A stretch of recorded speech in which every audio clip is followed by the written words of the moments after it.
မိတ်ဆွေများအားလုံးမင်္ဂလာပါဒီနေ့မနေ့ကတော့ကျွန်တော်နဲ့အတူ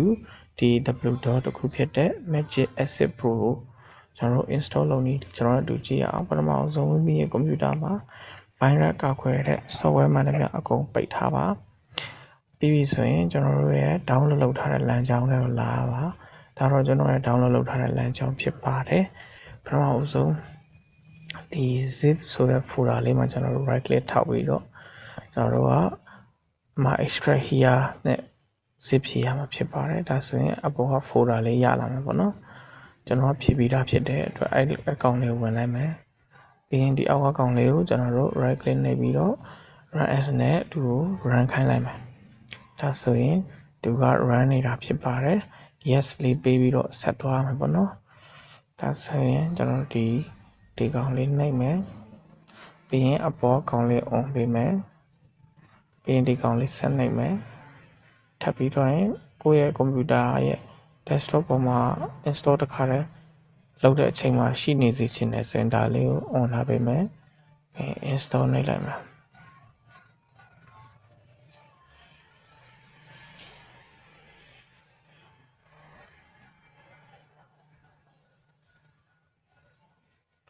ဒီအနေထားရောက်လာပြီဆိုရင် finish နှိပ်လဲရတယ်မနှိပ်လဲရတယ်ဆိုတော့အောက်ခဏဆွဲထားလိုက်အောင်မယ်ဒီ account လေးကိုဆက်ဝင်မယ်ဒီတစ်ခုကို copy ယူမယ် select ပေးပြီးတော့ဒီရှာတဲ့နေရာလေးမှာကျွန်တော်တို့ Asset Pro ဆိုပြီးတော့ရိုက်ရှာမှာပေါ့နော် AC လို့ရိုက်တဲ့အပေါ်ကောင်ရလာပြီဒီကောင်လေးကိုကျွန်တော်တို့ right click နှိပ်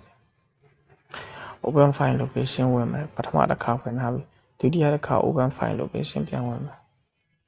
ဟုတ်ပြီဒီလမ်းကြောင်းနဲ့ရောက်လာပြီဆိုရင်စောစော copy လုပ်ထားတဲ့ကောင်ကိုဒီမှာထည့်မယ်ပေါ့နော်အဲဆို paste နှိပ်ပေးမယ်ပြီးရင်ဒီနေရာလေးကိုနှိပ်လိုက်မယ်ပြီးရင် continue ဆက်နှိပ်မယ်ဒါဆိုရင်ဒီလမ်းကြောင်းနဲ့ရောက်လာပြီဖြစ်တဲ့အတွက်အဲ Asset Pro ဆိုတဲ့ icon မှာကျွန်တော် run လိုက်မှာဒါဆိုရင်သူ့အနေထားတိုင်းဝင်သွားပြီပေါ့နော်